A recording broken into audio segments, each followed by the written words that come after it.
ज्ञान मंथन में आप सभी का हार्दिक अभिनंदन करते हैं। मैं हूं सुबोध और दोस्तों आज के अपने इस वीडियो में हम आपको जानकारी देने वाले हैं कि क्या प्रारब्ध को बदला जा सकता है। तो चलिए दोस्तों बिना कोई देरी किए हुए शुरू करते हैं इस वीडियो को। दोस्तों हमारे हिंदू धर्म ग्रंथों को पढ़ने पर यह पता चलता है कि हाँ, प्रारब्ध को विशिष्ट परिस्थितियों में बदला जा सकता है, परंतु यह सामान्यता नहीं बदलता। दोस्तों रामचरितमानस में तुलसीदास जी लिखते हैं, जो तपु करे कुमारी तुम्हारी, भवी हो मेटी सकहीं त्रिपुरारी। इसका अर्थ है यदि तुम्हारी कन्या तप करे तो त्रिपुरारी महादेव जी होनहार को मिटा सकते हैं। दोस्तों इस वाक्य के दो महत्वपूर्ण बातें हैं। पहली, यदि कोई तप करे तो सब कुछ संभव है। दूसरी बात, भगवान शिव भविष्य में होने वाली घटनाओं को मिटा सकते हैं। उन्हें औघड़नाथ यूं ही नहीं कहा जाता, वो कुछ भी करने में समर्थ हैं और ऐसा वो पहले भी कर चुके हैं। इसी बात को भगवान श्री कृष्ण ने अपने अन्य शब्दों में कहा है।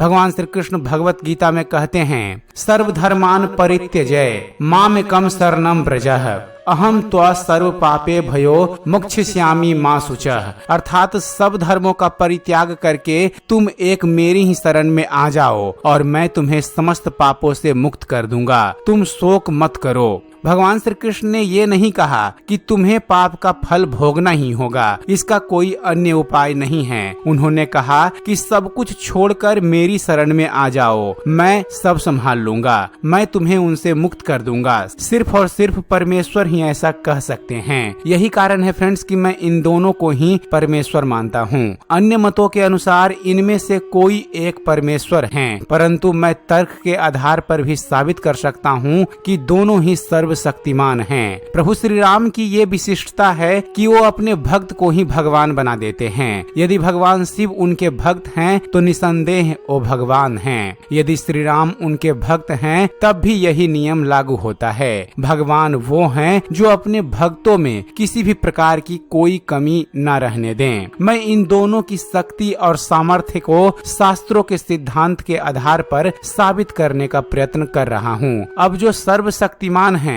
वो प्रारब्ध के सामने भी मजबूर नहीं हो सकते, तभी वो सभी शक्तियों के स्वामी कहलाने के अधिकारी होंगे। दोस्तों अब यदि हम ये मान भी लें कि वो सर्वशक्तिमान हैं, तो भी उससे हमारा प्रारब्ध नहीं बदलेगा। उसे बदलने के लिए हमें तप करना होगा, हठ योग करना होगा, जैसे हम अपने पिताजी के सामने करते हैं कि चाहिए तो मतलब चाहिए, चाहे जो हो जाए। और पिताजी अपने सामर्थ्य से बाहर जाकर भी बच्चों की जिद पूरी करते हैं। और यहाँ तो सर्वसमर्थ पिताजी की बात की जा रही है। तो जब हम ये कहते हैं कि प्रारब्ध नहीं बदला जा सकता, तो वास्तव में हम उनकी शक्तियों और सामर्थ्य पर संदेह करते हैं। ये पूरी तरह से गलत है। लोग IIT करते हैं, DM, CM, PM सब बनते हैं। ये महत्वपूर्ण है कि मैं बन पाऊंगा या नहीं। दोस्तों हम सभी बन सकते हैं, लेकिन क्या हम उस स्तर तक की मेहनत करने के लिए तैयार हैं? क्या हम खुद पर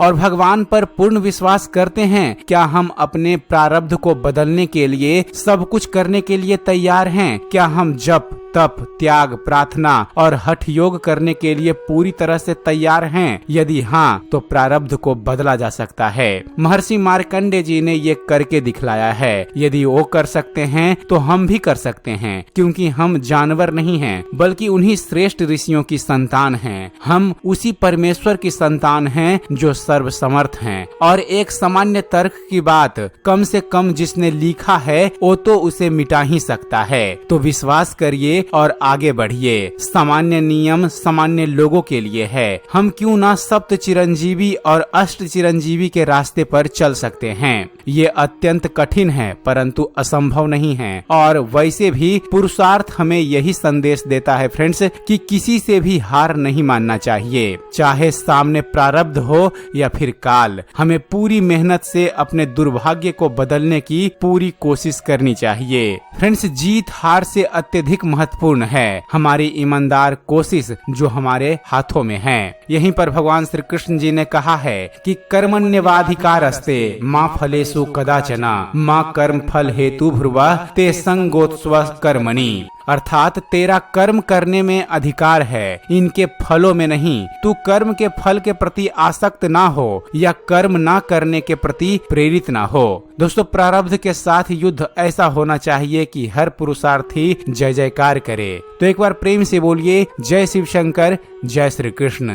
तो दोस्तों, उम्मीद करते हैं आप सभी को हमारा ये वीडियो पसंद आया होगा। वीडियो पसंद आया हो तो वीडियो को लाइक और शेयर करना मत भूलिएगा। और ऐसे ही ज्ञानवर्धक वीडियो देखते रहने के लिए आप हमारे चैनल ज्ञान मंथन को सब्सक्राइब जरूर कीजिएगा। आप हमारे चैनल को सब्सक्राइब कीजिए और देखते रहिए, जानते रहिए। धन्यवाद।